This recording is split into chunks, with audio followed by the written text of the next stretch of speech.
book called Card Mastery, which is an annotation on Erdnase, which is a very excellent book. If you don't have it, you should pick it up.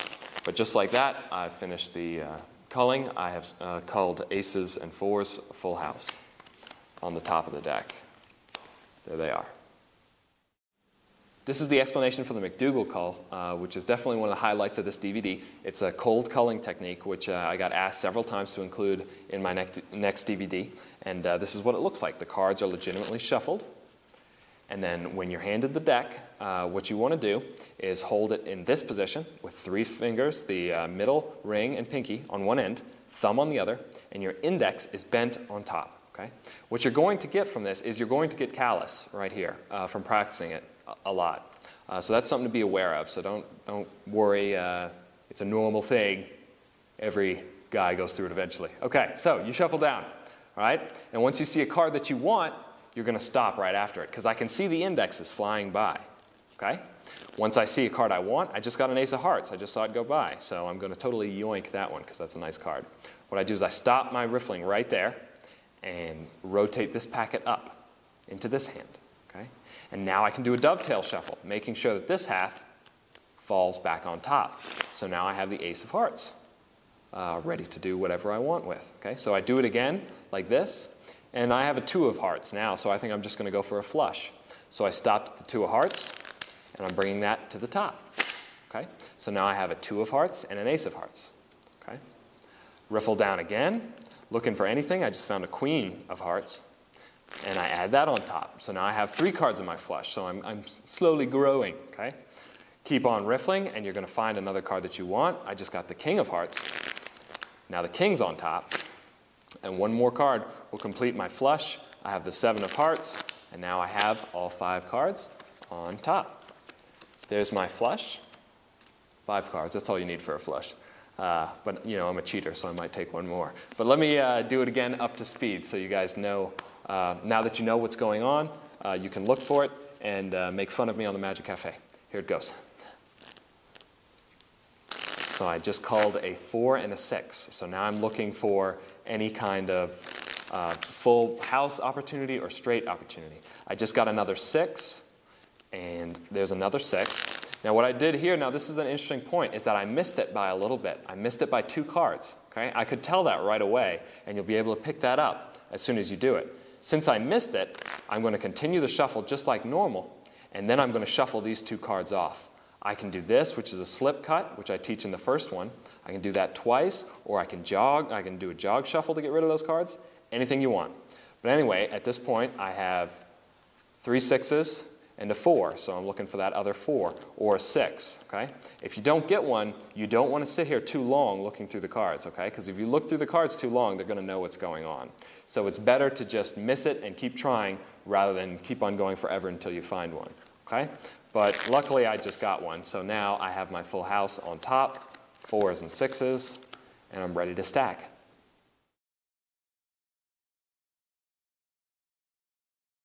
Another way to cold cull is the Molinari stack. I got permission to teach this from Jimmy Molinari.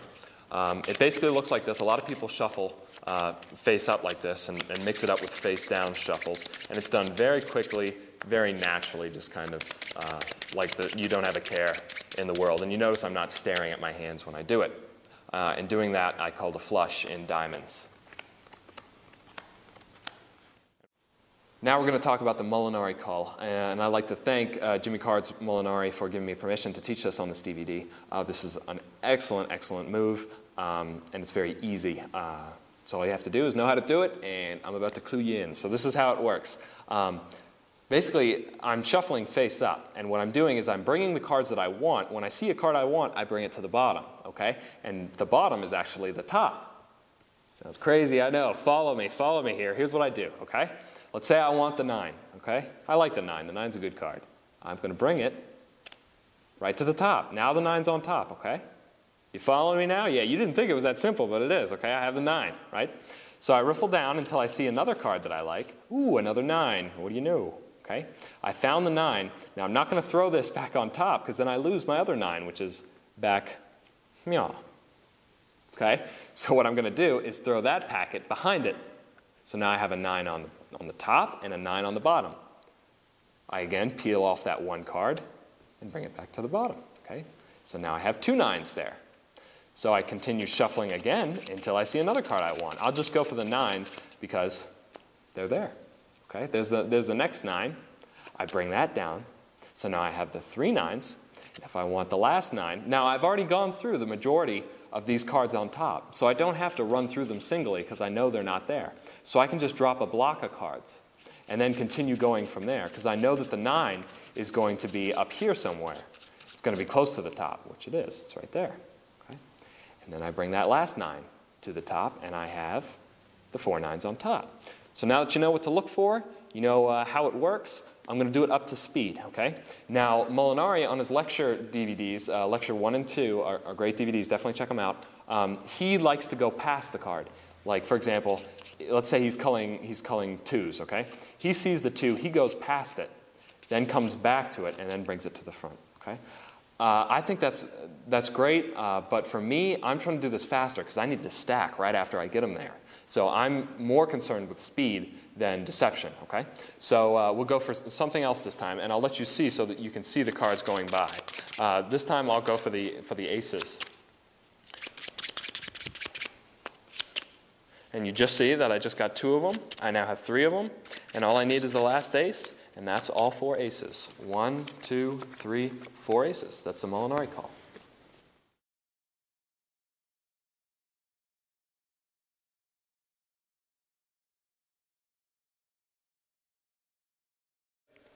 This is the top stock Stevens control. I have all the hearts here, ace through king, in numerical order. They are going to go on top of the deck.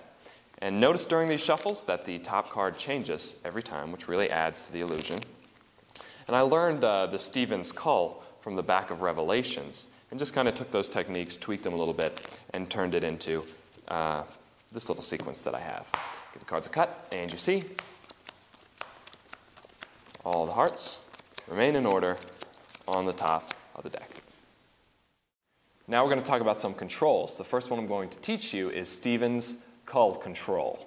I'm going to, again, show you with the hearts, and I'm going to keep them face up so you understand exactly what's going on through this whole procedure. It's kind of confusing. You're going to have to practice it, but just so you have an idea of what's going on, this is it. You cut the top pack over to the right, and you're not only taking just the hearts, you're taking about half the deck and bringing it over to the right. Now what you're going to do is you're going to stack by putting one card from the left packet on top of the hearts on the right packet. Okay? Now you got to keep your shuffle kind of lopsided, otherwise you're going to mix up and you're going to get some of these cards in your heart stack, and you don't want that to happen. So the way you prevent that is by letting a big block fall on the left and then beginning interlacing until you get to one card on the left. I'm just holding back one card here, the 10 of diamonds, and then letting the remaining cards from the right packet fall and the 10 fall on top. You square up, and now the situation is that you have one card, one random card, above your stack of hearts. Okay? So keep in mind that sequence because we're going to do it one more time. We cut over to the right, let a bed of cards fall from the left, interlace, and then hold back just one card. In this case, it's the 9 of clubs. And let that card go on top. Square up. And this is what adds the illusion that the top cards are changing every time. That's why I just love this control, because it's very difficult to follow. So now you have 2 cards on top of your heart stack, which is on top of the deck.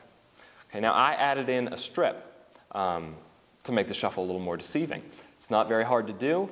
You cut out maybe about half the deck from the bottom, and you begin drawing off top cards onto this bottom packet. But you don't want to lose your spot here, because this is where your hearts are, under these 2 cards. So what you're going to do is drop them further to the right, just like this. And you only have to drop the first packet farther to the right, because you'll know where it is. Okay? Now you're going to use your right hand pretty much to pick up on that break. With your pinky, you're going to push this way, and that will bring this packet up like that, and it causes this step in the back right above where those 2 cards and then all the hearts are, and you can pick that up really easily with your left thumb. So you pick up that packet and you've got your break right where you were before, no difference, right? So then you cut right where you put your thumb in, and bring that over to the left. Okay? So now you have your 2 X cards and all your hearts on the right side. Okay, that's the situation we're in right now. I'll repeat that last step one more time, the strip part, because it's kind of confusing. You have 2 cards and then your hearts. Undercut about half. Put the first packet farther to the right. Push in with your left pinky and pick it up with your left thumb. And then cut the top half to the left. Okay? You're following me so far. Bear with me. I know it's hard, but you'll get it, okay?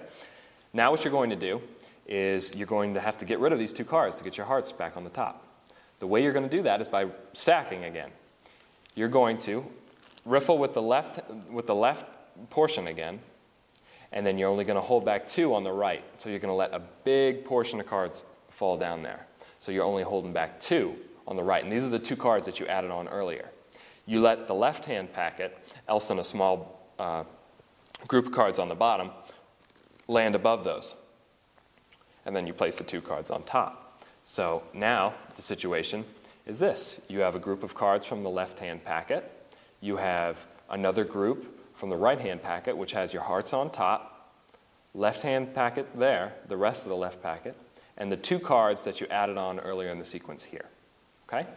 Now when you push together, you'll see that this little step is already created for you. So you know exactly where you need to cut already. As you push in, you want to lift up on that portion. So you begin to push in and you lift up at that portion. And now I have a break right above my hearts.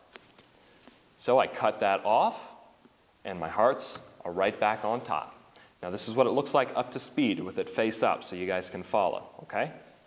I shuffle, I add 1. I shuffle, I add 2. I do the strip, get the break, run everything but 2, and cut right at my break. And that brings the hearts back to the top without messing up their order.